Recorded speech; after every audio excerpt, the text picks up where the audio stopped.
हाय, मेरा नाम है डॉक्टर संजय चुग। मैं एक सीनियर कंसल्टेंट साइकाइट्रिस्ट हूँ। पिछले 35 साल से साइकाइट्री के साथ जुड़ा हुआ हूँ। मैं नई दिल्ली में प्रैक्टिस करता हूँ और आज आपके साथ मैं हूँ लेट्स अप पर।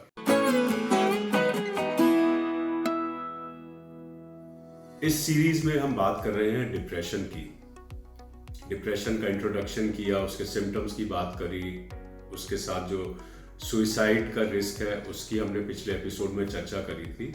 आज मैं आपको ये समझाना चाहूँगा कि अगर किसी को डिप्रेशन है और उसके जहन में या उसके दिमाग में ये आत्महत्या के विचार आ रहे हैं, सुइसाइडल थॉट्स आ रहे हैं, तो उन्हें कैसे पहचानना चाहिए। क्योंकि अगर पहचानेंगे तो हो सकता है आप किसी की ज़िंदगी बचा पाए। अगर नहीं पहचानेंगे तो वो व्यक्ति जो है निश्चित रूप से जाके कुछ ना कुछ गलत कदम उठाएगा। तो सुइसाइड के जब विचार दिमाग में आने लगते हैं तो व्यक्ति के अंदर दिमाग में क्या चल रहा है कि जो जिंदगी जी रहा हूँ ये जीने से इस जिंदगी का कोई फायदा ही नहीं है, ऐसे जीने से मरना बेहतर है। नेचुरल कॉजेज से मरूंगा नहीं, मैं अपने आप को कुछ कर लेता हूँ। जब वो ये निर्णय ले लेता है तो एक तरह से उसके दिमाग से बोझ हट जाता है, क्योंकि उसको पता है कि अब उसका जो रास्ता है वो साफ हो गया। स्ट्रेंजली ये व्यक्ति जो है डिप्रेशन वाले, जो अभी तक बिल्कुल उदास लगते थे, गुमसुम लगते थे, मायूस लगते थे, वो अब थोड़े से खुश लगने लगते हैं। उनके चेहरे पे मुस्कुराहट भी आ जाती है। वो अपने जो लास्ट जो भी व्यक्ति अपने जीवन के एंड में जो भी कार्य करता है वो अपनी सब चीज़ें समेटने लगता है। अपने लोग करीबी दोस्तों को, रिश्तेदारों को जाके मिलता है, उनसे माफ़ी मांगता है कि मैंने कुछ गलत किया, मुझे माफ़ कर दो। हो सकता है सुइसाइडल नोट लिखता है और वो किसी को मिल जाता है।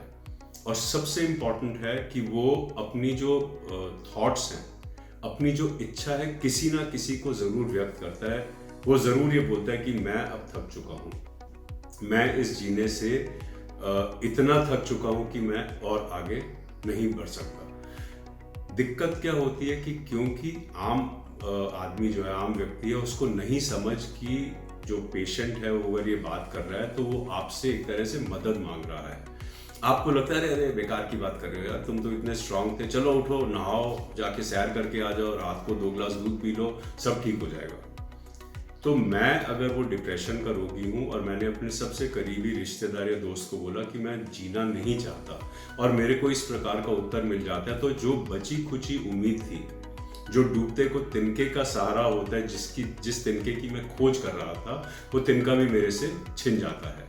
और फिर एकदम दृढ़ निश्चय बन जाता है कि अब मैं अपना जीवन जो है उसको समाप्त कर ही लूँगा। इसी से आगे बढ़ेंगे हम अगले एपिसोड में। आप हमारे साथ बने रहिए लेट्स अप पर।